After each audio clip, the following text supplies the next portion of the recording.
So, what's trending? Bridging your Catholic faith with your everyday life. You're listening to Trending with Timmerie on Relevant Radio.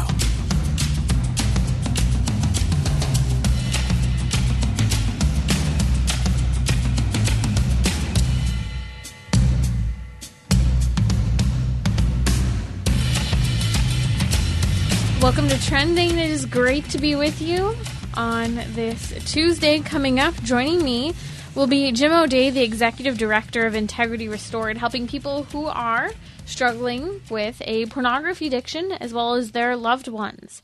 We'll be discussing two very important topics today.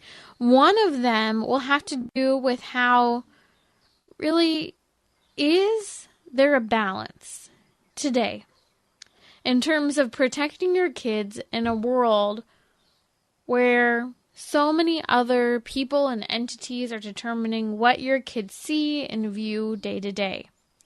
So ultimately, the idea is why you must lead in protecting your own children, especially after this recent scandal coming out of the United Nations surrounding the Children's Fund and funding and programs worldwide. We'll also discuss how to know the difference between healthy versus unhealthy intimacy in a world of pornography, especially from the perspective of marriage. You're listening to Trending with Timmerie here on Relevant Radio. So I was at Mass the other day, and my baby girl were at daily Mass, and she just loves the acoustics in the church. Really loves it, especially when the Alleluia comes. Everyone else is singing. Why can't she sing too? And she starts singing the Alleluia very loudly, so much so that the priest, as he's singing the Alleluia, getting ready for the gospel, looks over at my baby girl and starts laughing. And then sure enough, she's named in the homily as we get started. And he starts talking about how wonderful her Alleluia was. And, oh dear, here we go. Sometimes, the acoustics in the church just really are not friendly towards children crying. I'll just say that.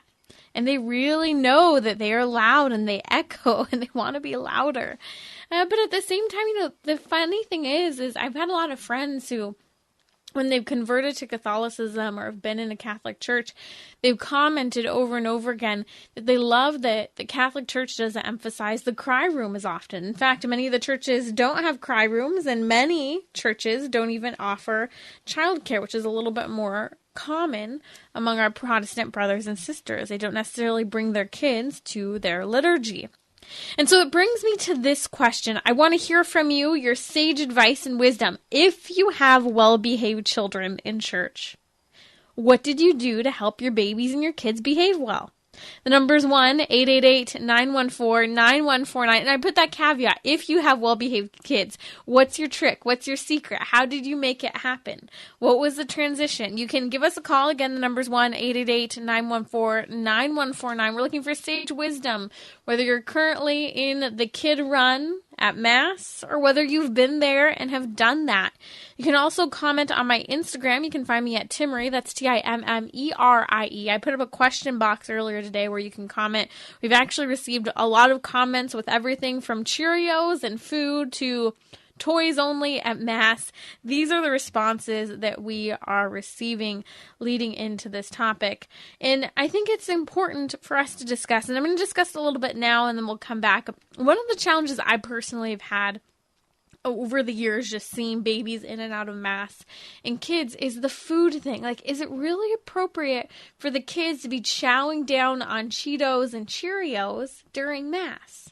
And even the animal crackers. Is it good to just pacify the kid, or is it important to work on them and their behavior during Mass? Some of the responses we've already received, a lot of it has been focused on food.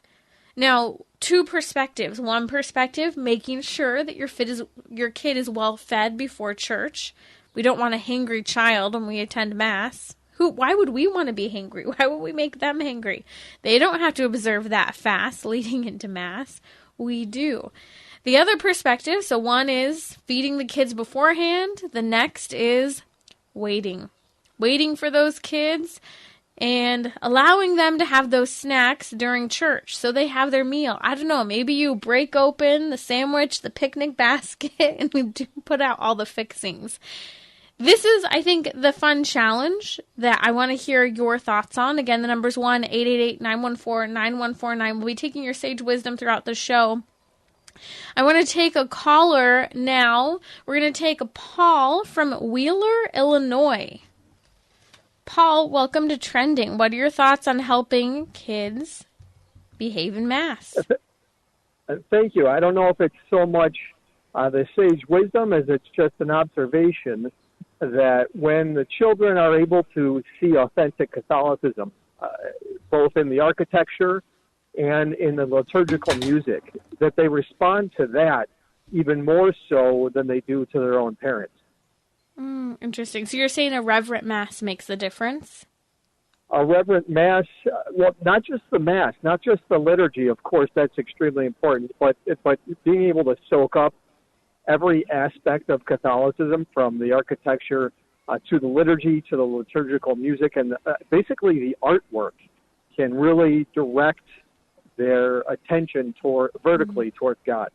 Yeah, that's a great perspective. And I think that also that's another thing in that it also, I think, starts to become age appropriate, where you can start, to point out, Jesus on the crucifix and, look at Mother Mary and the images and the icons. But that also takes a development with age as well.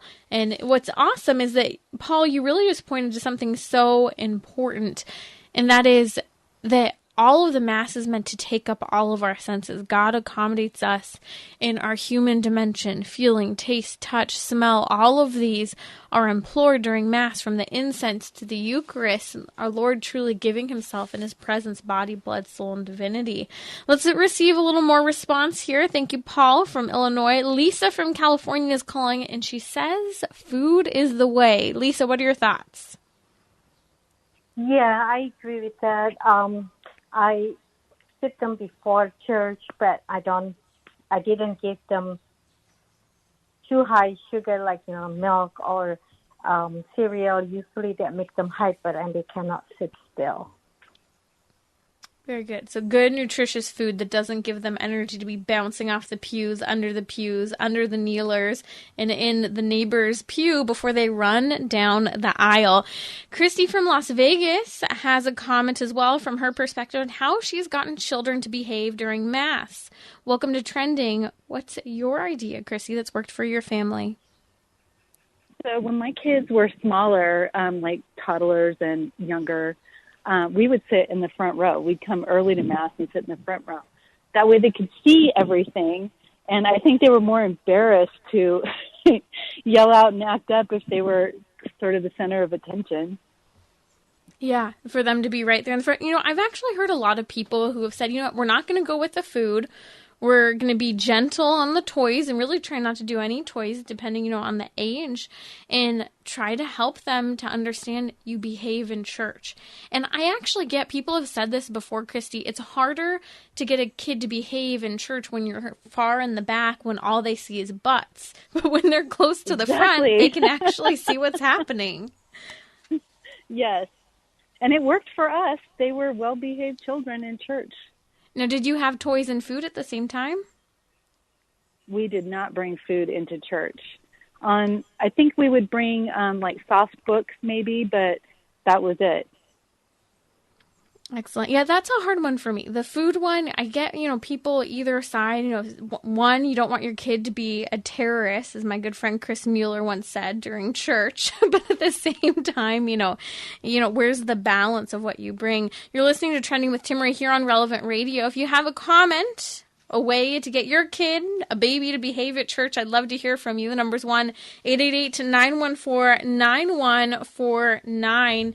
You're listening to Trending with Timmerie. Joining me in just a little bit here will be Jim O'Day, the Executive Director of Integrity Restored. We're going to be discussing how to have healthy intimacy in a world that is absolutely ravaged by pornography, and specifically marriages, because often we talk about the impact of pornography on families, on children, but not how it impacts intimacy in marriage. So joining me now, the Executive Director of Integrity Restored, helping people who are struggling with a pornography addiction, is Jim O'Day. Hey, Timmerie, how are you? Such a pleasure to be on again. It's great to have you back with us, Jim. I love this chart that you sent over. Very, very insightful, really emphasizing the difference between healthy versus unhealthy intimacy. The chart, and I posted it on social media on Instagram, comes from The Porn Trap, the essential guide to overcoming problems caused by pornography. Let's break this down. How have you seen this in your work, specifically with married people, that porn's been a real killer in terms of having healthy intimacy? Yeah, well, the first thing I want to say is the big mistake we make as human beings is when we think of intimacy, we think immediately of physical intimacy. But that's only one part of it. Intimacy actually starts at the breakfast table, not in the bedroom. And people need to realize that. And so really good intimacy, healthy intimacy, is going to be all based in communication. And there was a psychologist in 1992, Dr. Hunter, said that healthy physical intimacy agrees with a person's values, it's respectful of oneself and others, it's honest, and both partners feel safe and free to choose. In that way, it deepens intimacy and joy. And what happens in a pornified culture is that gets thrown out the window because it's all about oneself.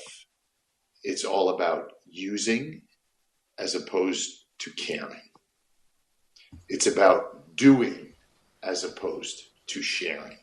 And I think that really makes a big difference, Timmerie, particularly in marriages today that so many are struggling with one spouse or another having difficulties with porn addiction from a very young age. The act of physical intimacy becomes just visual, performance. And I think that last word you just said, performance, really hits the nail on the head. It's become a show. It's become just pure entertainment. And this is what's so sad is we hear stories about young girls who are feeling pressured by their boyfriends to perform and do different things. But what's happening is we don't discuss how that's impacting marriages as well, and how intimacy has to begin, as you said, far before any sort of physical intimacy. I mean, just as in a dating relationship, intimacy of persons, intimacy of the mind, of the soul occurs before any sort of bodily intimacy, the unitive act. And I think that that's so important that we don't forget that once we are then in marriages, and that we continue to hold that as the status quo as challenges arise in marriage with this vast exposure to pornography. Mm-hmm. Yeah, the real thing that happens with pornography is, even though we may intellectually understand that what we're watching on the screen is acting, our brains don't. The brain doesn't understand that. And so the act of physical intimacy then becomes separated from communication, from love, from emotional connection. And it just becomes something that is for my pleasure individually. And that's really devastating to marriages. Yeah. And I think that, we've been talking a lot this week about how we're leading in a mindset, one, of a hedonist society where everything has to do with pleasure. Another is a perspective of a relativistic society where everything is, I define my truth, you define your truth. And then the final, really three, I think I said two, three is that this emoting culture where we define everything according to how I feel. And pornography just kicks right into this threefold attitude where ultimately the heart of it is me, myself, and I. Absolutely. It's immediate impulse gratification. That's it. And real intimacy, lasting intimacy, is about honesty and trust and reflecting both partners' values. And unfortunately, pornography takes away from all that. You said something interesting when you were talking about children at Mass and the gentleman's comment. Physical intimacy is the same. It requires all of our senses. But we need to recognize that pornography is just using one of those senses. It's just using the visual stimulation. It takes everything else out of it. And so then, ultimately all these people are left dissatisfied. Yeah. And it's interesting because I keep bringing this back to the perspective of, what does the church teach about our vows? Well, one of the fundamental dimensions of the vow of marriage is fidelity, that idea of permanence and fidelity. And permanence and fidelity is brought into question when we live a life settled on one sense, that visual sense of intimacy. I keep thinking about this phrase that, it used to be that people would refer to having sex as making love, and it's almost as if we've watered it down and we just talk so blasely about sex rather than discussing that it's an act of love. It's a total gift of self, and that this goes beyond the pornographic approach in intimacy. Oh, completely. I mean, when you think about what, and here's the other thing, people need to remember, God is the one who invented sex. He invented it for us because he knew that we needed that connection, that expression, that physical expression of love. And yet now we've broken it down to its most base component, and then we wonder why we're not happy, why we're not satisfied. Well, because we're not approaching intimacy the way God intended. With care, with love, with communication. Now, that can be a really tough one for a lot of people in marriage. Communication about sex is a hard thing. Nobody teaches us that, right? You don't learn that. But if you trust each other and you love each other and you have fidelity to one another, you can talk about it. Yeah. You are able to have a conversation. I think this is where the complementarity comes back into play, is that we're different as men and women. And so being able to have those conversations, have those boundaries, emphasize when you're feeling used or uncomfortable or don't like something. I think that that's very important and simple, yet the world says, no, do anything to please the other person and please yourself rather than having this idea of giving yourself. And so I think one of the big, things to do to help is emphasizing the need for discussing boundaries, because with this pornified culture, I think boundary is one of the big things that's gone out the window, and that's where communication comes into play. Absolutely. And we need to be comfortable enough with each other to talk about our desires and what we like, but also what we don't like. And that's really important, that when a couple is married and in love and making love to each other, it should be about giving yourself to the other partner, but never at the cost of doing something that revolts you or you don't want to do. It should never be that. Let's talk about a few of these things from this awesome graphic that you sent over. You posted it on Instagram.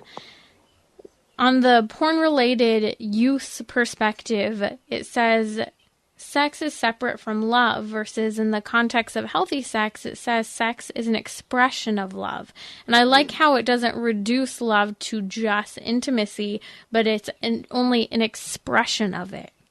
Mm-hmm. Yeah, and I think that's really important, because one of the things, I've been married 32 years, you go through a lot of changes in physical intimacy throughout a 32-year marriage. There's sickness at times, there's pregnancy, there's young children, there's older children who drive you nuts too. There's a lot of ups and downs in intimacy, but that doesn't mean there needs to be ups and downs in love, because physical intimacy is only one aspect of that. Let's discuss a little bit from the perspective of St. John Paul II. Prior to becoming Pope, known as Cardinal Wojtyla, he would talk specifically in Love and Responsibility about the problem with pornography isn't that it shows too much, but that it shows too little. And he talks often about how this idea really points to us better understanding that the human person is someone that should only be loved, should never be used as a means to one's end to get what you want, but should be an end, something sought after in and of themselves. They're an end, not a means to finding the end, the desire that we've wanted.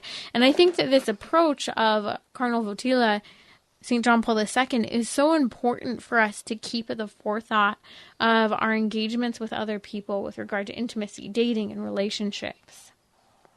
Well, and I think that one statement where St. John Paul talked about pornography doesn't show too much, it shows too little, is so insightful. Because often when we think of pornography, we think, oh, I can't believe they're showing all that. But they're showing just the tip of the iceberg. They're not showing anything that is true intimacy. They're focused only on the visual stimulation. And that is not what we crave, what we desire in our souls as human beings, the way God created us. The intimacy has to be much deeper than that. And so I think he was really a prophet almost when it came to theology of the body. That's Jim O'Day, the Executive Director of Integrity Restored, helping those struggling with a pornography addiction or their loved ones. Check out integrityrestored.com. I'll be right back here on Relevant Radio. You're listening to Trending with Timmerie, and we're going to be discussing why you are the primary person responsible for protecting your kid in the midst of the world we live in today. Catholic Order of Foresters is proud to sponsor the Relevant Radio studio line. For information about employment opportunities and flexible premium life insurance plans, visit relevantradio.com/Forester. We're talking about what you're thinking about. You're listening to Trending with Timmerie on Relevant Radio and the Relevant Radio app. We'd love to hear from you. We're taking calls. How did you get your babies to behave in mass? Numbers 1-888-914-9149. We're looking for sage wisdom from those who had well-behaved children. Joining me now is the Executive Director of Integrity Restored, helping those who are struggling with pornography addiction as well as their loved ones. Jim, I've been meaning to talk about this UNICEF scandal. United Nations Children's Fund truly has done something shocking. Here they are responsible, having to do with education and children worldwide. In fact, we just re-upped our commitment, that is the United States, to the United Nations Children Fund with an additional $300 million in funding. And this falls right on the heels of UNICEF releasing a report stating that pornography, just doesn't really impact kids. No big deal. They say they're not upset, they're not unhappy, and so they really downplay and ignore any issue with regard to pornography. I want to hear your initial reaction, then I want to discuss specifically some of their comments. Sure. So, first of all, it doesn't surprise me, and that's really unfortunate, but it's true. All they would have to do is pay attention to the myriad of brain science studies about the effect of pornography. And they couldn't say that. The World Health Organization even recently came out and recognized gaming as an addiction.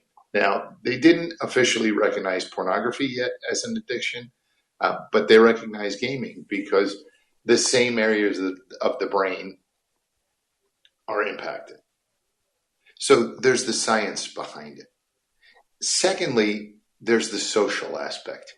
We know that pornography, viewing, usage, production fuels sex trafficking, and it often fuels child sex trafficking. They know those numbers. Yeah, they do know those numbers. And Jim, you have the data behind you.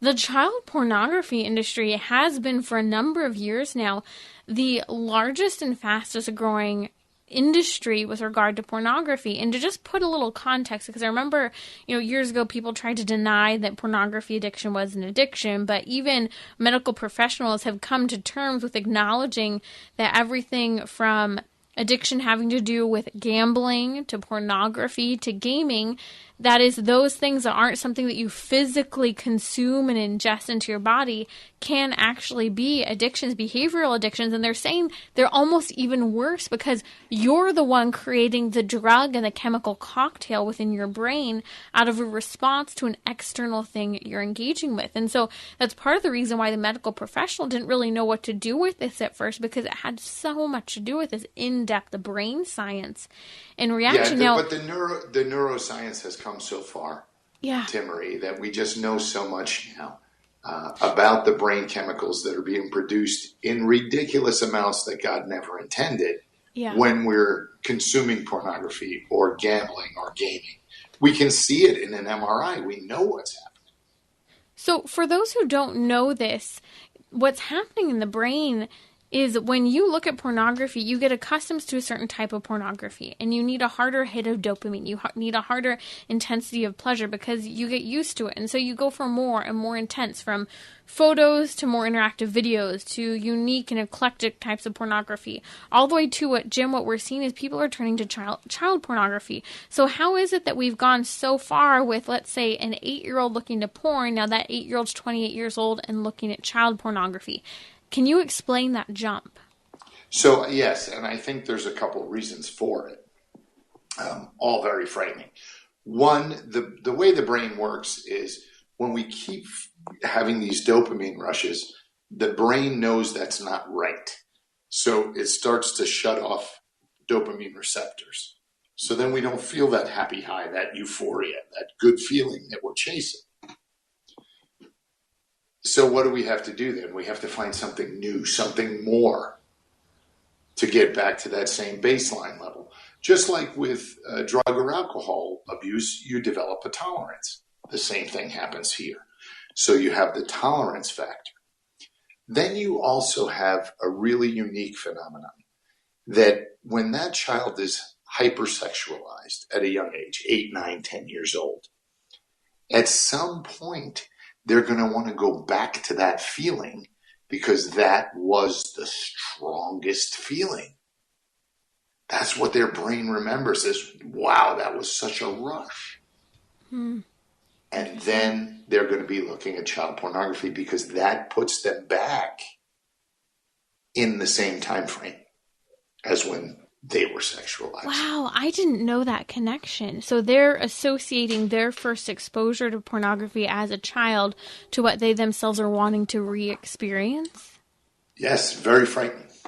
Wow, so it's not just a matter of wanting something more intense and shocking, but it's actually going back to what they themselves experienced as a kid. So there's a twofold reason for why child pornography is one of the largest growing industries in the world right now.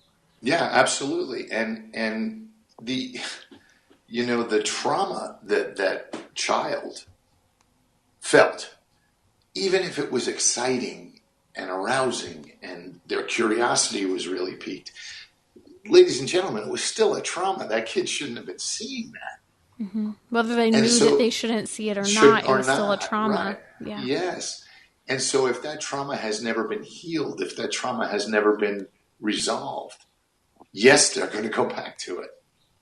And this is why we shouldn't just laugh off a child being exposed to pornography, whether it's once or it's repetitive.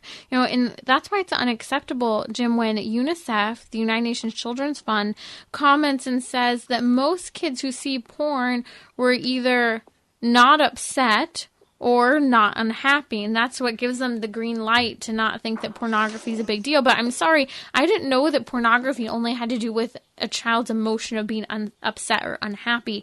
No, this has to do with actions and choices that kids will then make as a result of this exposure. That's what this is about in terms of how they view themselves and how they view others. It has nothing to do with whether or not they're upset or unhappy.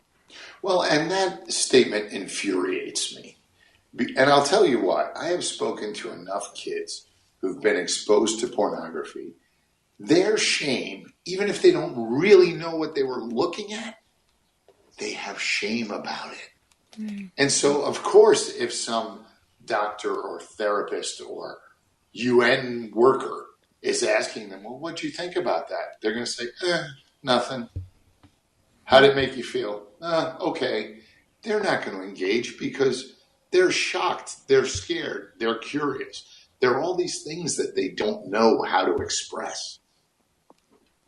So what can people do, Jim? Whether it's their kid who's already been exposed to pornography or it's preventing pornography exposure to begin with, what is kind of your multiple prong approach to this? The first thing, and I think it just goes without saying, right? Communication. For the parents, this cannot be a one and done conversation. And in today's world, it certainly can't be, well, don't look at it because it's a sin. Because the children don't really believe that. They think it's so normal today. So you have to know that's the world your kid is growing up with. And so you need to talk to them about it, and you need to educate yourself on the science of the addiction because the kids respond to the science. So you need to have regular conversations. You need to get every resource you can find. On the Integrity Restored website, we have a great product called Wonderfully Made Babies for kids communion age and younger. There's another resource out there, we've talked about it on the show before, called Good Pictures, Bad Pictures. Excellent resource. Yes. We have another book on our website called Plunging Pornography, a Catholic bathroom book for teens, and that's for little older kids. It's an awesome resource. Then you need to put in place technology. Technology is what is getting the kids. Well, we can use it to protect our kids too. And there you can get products like Covenant Eyes or Net Nanny and really be that involved parent. But the biggest part, Timmerie, is communication. Communication. So communicating with your kids, using those filters, helping them to understand that pornography is wrong, using these incredible books, simple books, child-appropriate books that help kids to identify things that they shouldn't be exposed to so that you are ahead of the game before exposure. Remember, first exposure we're seeing is really most commonly at the age of 8 years old. And so I really want to encourage you to check out Integrity Restored as a fantastic resource. And just coming to this filtration software, Jim, because I think it's so important. You mentioned Net Nanny, which is a new one I've not heard before, but also Covenant Eyes.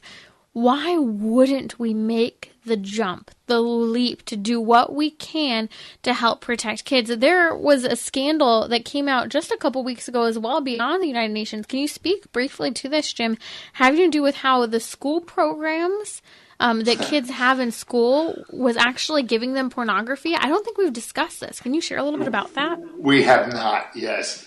That was a horrible thing. It's a for-profit company whose primary business model is selling software to schools.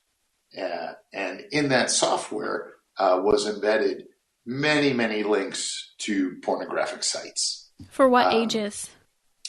Well, that's the problem, right? So their product starts at kindergarten and goes all the way through 12th grade. Oof.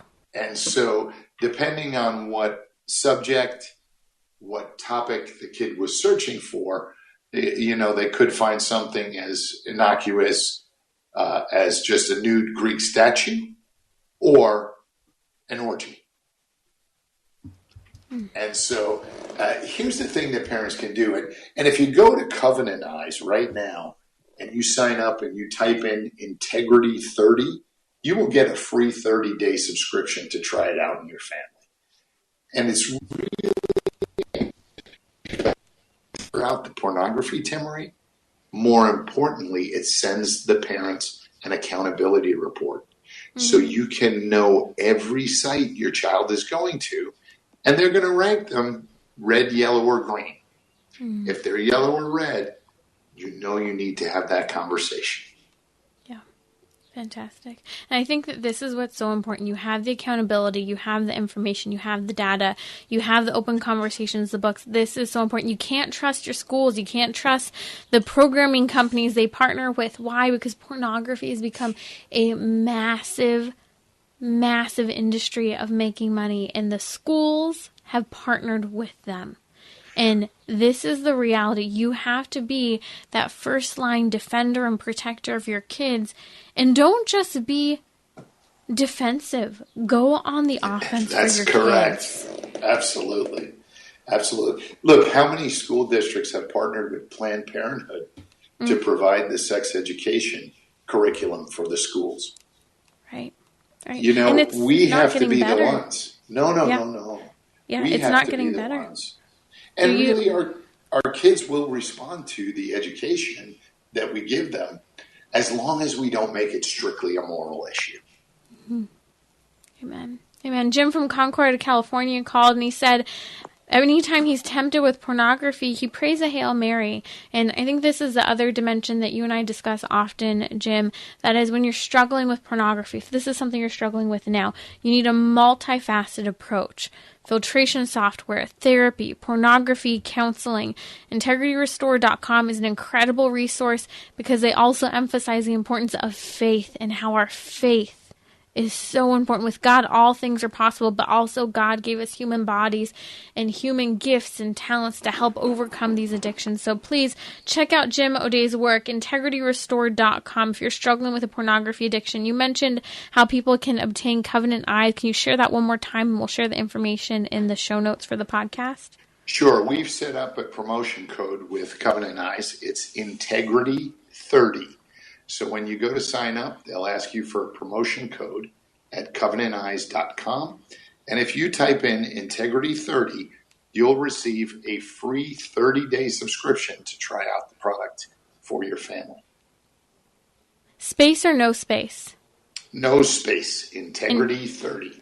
Integrity 30. Integrity number 30. Integrity number 30. And we'll post a link to Covenant Eyes as well as that code as well. But please do yourself a favor. Start with a free 30-day trial. You get a head start. Protect your home, protect your family, protect your spouse.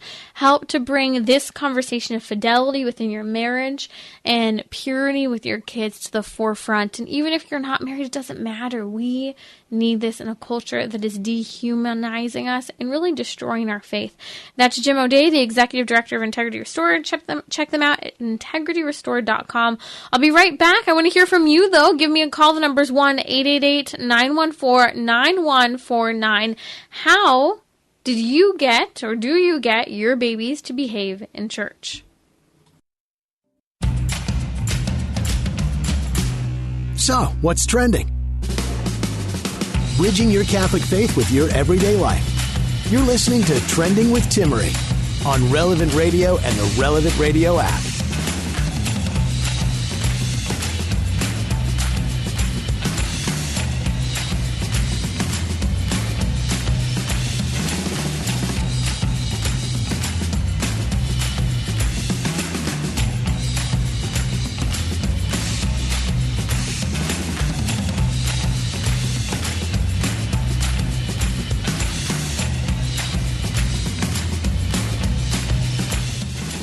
Okay, share with me your wisdom. I shared at the beginning of the show, got a baby. She's almost 6 months now, and she loves to sing in church. If anyone else is singing, she wants to sing, and if anyone is talking, she wants to talk. And she's discovered the acoustics in the church are fantastic for hearing her own voice. So much so, she sang the Alleluia louder than anyone in the church, including Father, with a microphone. So much so, he was laughing during Mass and talked about her in his homily. So, during the question out there, talking, chit-chatting is one thing. I try to, bear through it. She doesn't understand yet that she can't talk and sing too loud in Mass. And that's really been the challenge. So I want to hear your thoughts. How do you get your kids to behave, especially the babies, to behave in church? The number's 1-888-914-9149, or you can comment on Instagram. We have Mary calling from California. Mary, welcome to Trending. Oh, hi, Timmerie. What I would do when my kids were small, you're welcome, is I would talk to them before Mass, and I would tell them how important it was for them to be good during Mass because they were going to be in the presence of God the Father and Jesus and all the saints, and they really needed to behave during Mass. And as long as I had that conversation ahead of time, they were really good. But if I didn't, especially the two little ones, were little terrors. So that's what I would do. Thank you so much, Mary from California. It's incredible for us to understand and see, I think, good examples. And talking to your kids, tell them to behave. This is something that my mom always said to do as well. She would say, make sure that you talk to your kids. Give them a good talking to. And you know what? My youngest sister was a stinker in church. Oh, goodness. We could tell hilarious stories about her. But, isn't it interesting that some of the themes I've been seeing is setting a good example for your kids by how you behave in church and how you expect them to behave in church. And I see this from anywhere from talking to your kids about behaving in Mass to some who choose to sit closer to the front and really, show their kids you're going to pay attention, and that's Jesus, and continue to emphasize where they're at in the proper context. I think this almost comes back to that whole conversation of modesty too, in the sense that we've gotten confused about how we're supposed to dress for particular occasions, and we kind of wear the same thing to everything. Well, similarly with kids from a young age, how you interact and how you behave should be determined based on the contextual situation you're in. The things you might do at home, jumping on the couch with your shoes on, eating and walking around the house as a little kid, isn't something you should do when you're at someone else's house. You can trash their couch, trash their home. Well, with Mass, the same thing. This isn't the time to just talk whenever you want and have things to say as you wish. We had another caller off air call in and share that I was at Mass and I saw a grandmother pull out a white piece of bread for her granddaughter right before Mass. So she was settled and she had her own bread. I think this is hilarious. Do we know how old this kid was? Was there any comment? Oh man, I wish the person was alive. That is fantastic. The kid just wants to participate. Oh, that's adorable. Again, it's that whole debate over food and Mass. So many people have commented online, especially on Instagram, and many people have, for the most part, said they didn't go for the cry room. A few people have commented that they had, but most people try to stick it out, helping to have their children behave while inside the church. And I'm seeing a lot of responses from John to Mary to May to Claudia and others talking about helping them to sit quietly before Mass, maybe even separating some children in church if that's necessary for a time. Especially Claudia commented they had twins, and so her and her husband had to separate the twins in order to help them behave better. A lot of people have said really focus on having good toys that are Catholic toys that they only play with during church. So it's their time to participate in a special way that's age appropriate for them in church, that they can understand on the level that they can understand. This one cracks me up. My kids don't behave. And she put a prayer emoji and a crying emoji. I am praying for you. That is a challenge. And this is a reminder for all of us to be the patient people when someone else's kid is truly being a terrorist in Mass. Because it happens. It could be your kid. It maybe was your kid one day. But at the parish we go to, my husband and I have, kind of the approach to try and, since my baby's really just talking and singing. There have been moments where she'd want to scream, but it's really talking and singing too loud. I've been trying to just get her to be quiet and participate and just look at what's going on. And But he just wants to take the baby out. He doesn't want to disrupt anyone. And I get that as well. And I think it's important not to leave your kid just disrupting the whole congregation. But our pastor, along with a lot of other priests, will often say, don't take the babies out. I want them in. In fact, the other day at church, when the baby was talking yet again during daily mass, the priest made it right after mass, came directly over to my baby girl and I, and he said, it is so good to hear young life in church. And I laughed and I said, thank you for the patience, Father. And he said, no, it's fantastic to have young, new life is excellent, and everyone should appreciate that. So I appreciated that my child wasn't screaming, but I think that it's important to see that many priests and many people do appreciate hearing and seeing your baby there. They don't want to, of course, hear your child misbehaving, but if you really are trying, and if people can actually hear over the talking and the chit-chatting, I think that that's very important to understand that it's okay. And that's why so many of my friends who have come with me to church or have converted to Catholicism from being Protestant have said, I love the Catholics because they want the kids to be a part of Mass. They're not trying to send them away. And they acknowledge that, hey, your kid's crying a little bit. That's okay. As Lucas commented and so many people have said, a parish that isn't crying is a parish that is dying. And it's true. And I think that sometimes that's why people do need the hope, especially, living in California. We've seen fewer and fewer children over the years. I remember there's this one parish where the kids were always so rambunctious and loud, and I finally realized it's because a lot of the parents were sitting in this back side area where my husband and I always sat, and I finally said, okay, I know you don't like sitting closer to the front, but if we want to be able to hear better in church, maybe we need to sit somewhere else where we're not where all the families are.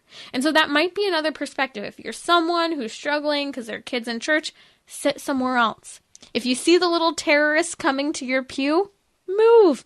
It's okay, even if it's in the middle of Mass.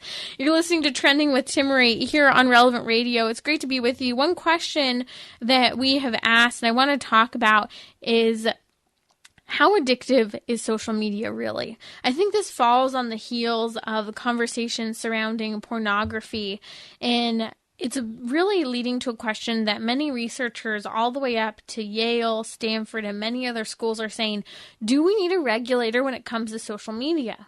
Well, why would they ask that? Well, this article from Yale is emphasizing how really social media isn't just a time sucker. It's actually addictive. Now, medical professionals really delayed in acknowledging social media, pornography, gambling, and video gaming as addictions because it wasn't something that people consumed.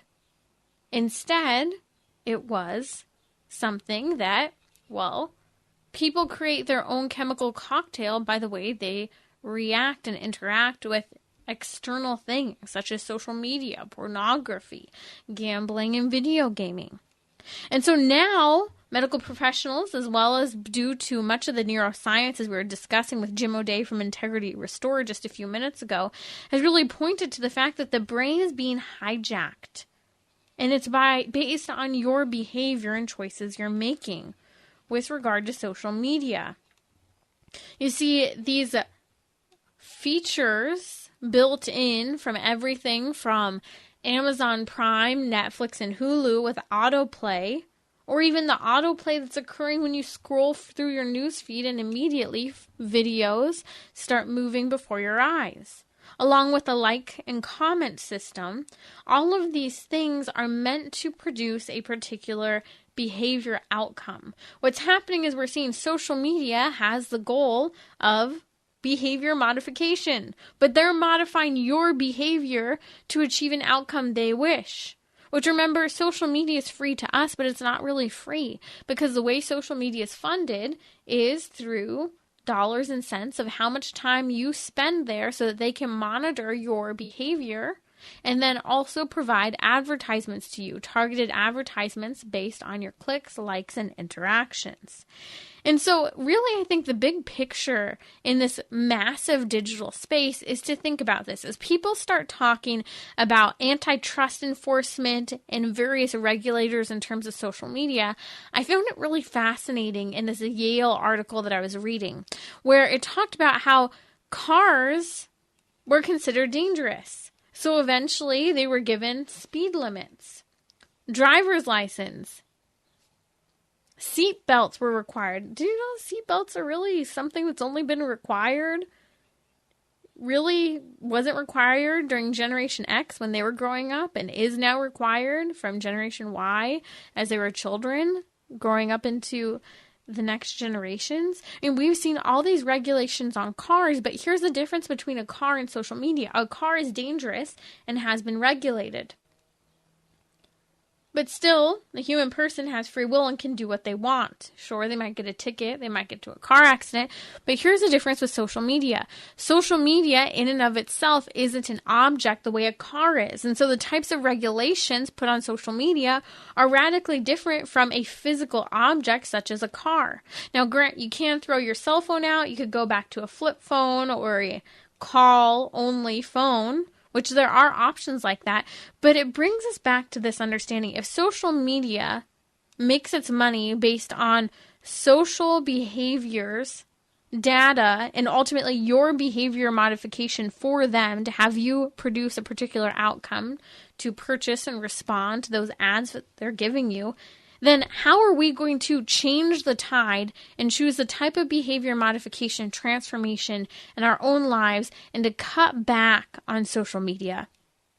Number 1, delete what isn't necessary. Number 2, set timers. And number 3, turn off all those notifications. Those are 3 really simple ways to cut down on social media use. As well as remember, I always propose the black and white challenge. Get rid of color on your screens. It makes a big difference in terms of our response and our chemical reaction to notifications and interaction on social media. I'll be back with you tomorrow taking your questions with marriage and family therapist Michael Gasparo around Pride Month.